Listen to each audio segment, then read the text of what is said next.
Dr. Osterberg, tell us a little bit about, people who wake up in the morning, tensions in their neck, in their shoulder, and they start running around and they had already, explored 26 different billows and all that stuff, and just, doesn't seem to go away. Some billows may be better than others, and they may be good as long as you sleep on it in a certain way, but the second you turn and toss, that pillow kind of goes out the window and a certain thing doesn't work.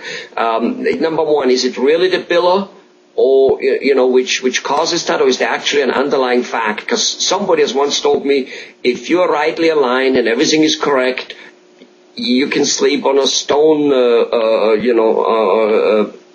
floor and you'll be okay. True? In theory it is, but it doesn't always work out that way. It's interesting. Most of us would not go that far anyway, right? That's right. When I started out in practice, I was in my 20s, and I used to have patients come in and say, I don't know what I did. I just slept wrong, and I woke up with this problem. And I'd scratch my head and think, how can you sleep wrong? You lay down, you go to sleep, you wake up. What do you mean you slept wrong? But, now that I'm approaching 40 years old, you start to understand how sometimes you can sleep wrong, and that's enough to cause problems.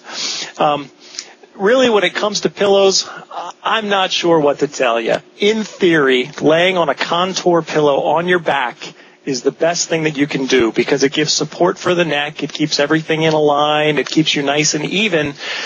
But most people don't sleep on their back. Most people are side sleepers, and over 90% of side sleepers, if they're married or share their bed with a spouse, they lie on the side facing away from their spouse. And getting them to change that sleeping position is virtually impossible without switching sides of the bed with your partner. So certainly we have to address this with some patients that sleeping seems to be the number one condition that's aggravating their neck. And we see it with neck pain problems and shoulder pain problems and headache patients. And sometimes we need to get them to switch sides of the bed and try that. Because if they're laying, with their head tipped to one side and their neck twisted, and they're doing that for 6 or 7 or 8 or 9 hours a night, the problem's going to keep coming back, and they need to make some changes in that part of their lifestyle. So, yes, in theory, if I could get everybody to buy an orthopedic pillow and to lay on their back, that would be wonderful, but that's almost like asking right-handed people to become left-handed. As soon as you go to sleep, you go back to whatever position you're used to. And it can be a challenge in a lot of cases. It really can. Okay. I see. So switching the bedside is actually not a bad idea, I think, because you then forced to sleep. And I'm getting the picture in my head when sometimes my wife and me do that for whatever reason. It is true. You're then sleeping on your side, but on the opposite side. So I guess if almost everybody does, across the board, almost everybody does. Well, all right, good.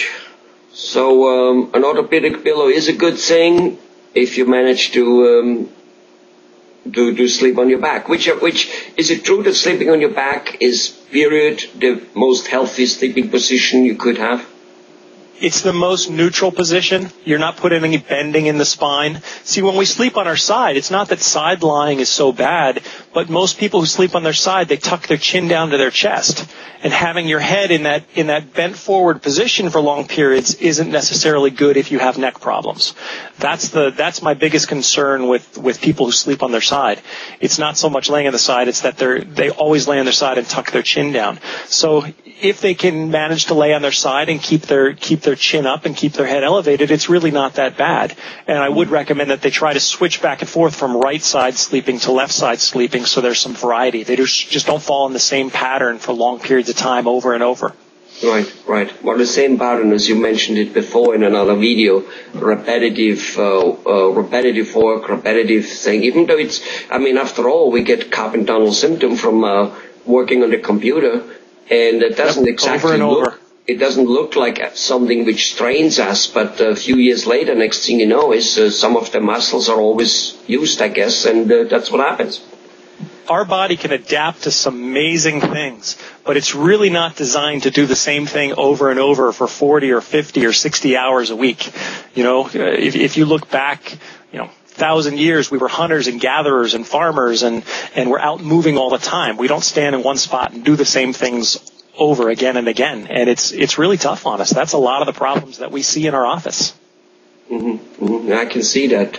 And we do, kind of like, unfortunately, at the other hand, we did become a society where that is what we do. I mean, Mr. Ford invented the converter belt, and, right. And everybody's standing there just putting in that one screw over and over again, and the motion is the same for years and years, literally, Right. We specialize, and then we get repetitive use injuries. That's why even in the exercise and the workouts, I recommend that people change their workouts frequently, from day to day. If you work out 3 days a week, you shouldn't do the same workout every day. You should have a lot of variation in your lifestyle like that. Is that maybe why you see some, high-powered sports people, the ones who go and win medals, they always will have one or two other sports. They're pretty goddamn good at it. They may not be champions in that one, but they're good at it, and they do it so that they even out. Is that kind of what it is? It's quite possible that they do another sport in their off season, or it could be that people who win gold medals are just naturally gifted and they're going to be good at anything that they do. There are some people that are fortunate like that. Well, my point was so that they kind of like they even out another sport. They might not be good at it, but they do other sports in order to not to have, because even if you're a skier and if you only train the ski muscles all day long, I guess you're going to get into that very same problem than a guy working on the computer or working on a machine slightly bent forward 8 hours a day a whole life, All right. Too much of anything is not a good thing. Too much of anything is not a good thing. Do everything in moderation, even moderation, right? That's right. I use that as an excuse whenever I screw up. Thanks.